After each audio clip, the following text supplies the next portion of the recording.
అన్నా దేవుడు నాతో మాట్లాడున్నాడు ఆల్రెడీ, ఇప్పుడు మీ ద్వారా కూడా మళ్ళా నన్ను హెచ్చరించాడు అంటే రేపు సేవకుల సెమినార్కి సిద్ధపడాలి. నువ్వు దేవుడు నేర్పబోయే విషయాలన్నిటినీ నేర్చుకొని దేవుని సైనికులలో నువ్వు కూడా చేరాలి తమ్ముడా, చేరాలి చెల్లెలా.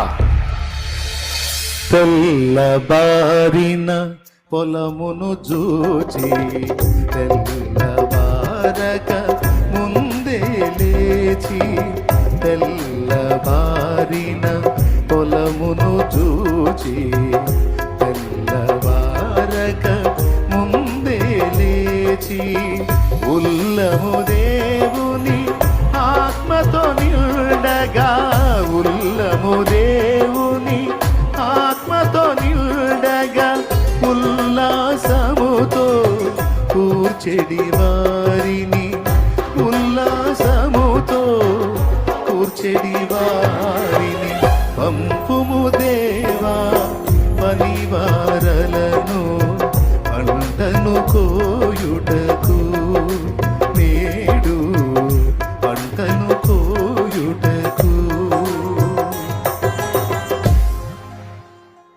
పరిచర్యలోకి రావాలి. కొంతమంది యవనస్తురాలైన ఆడపిల్లలు పెళ్లిళ్ళు చేసుకుని అత్తగారేళ్ళకి పోయారు, వాళ్ళ సీట్లు ఖాళీ అయినాయి.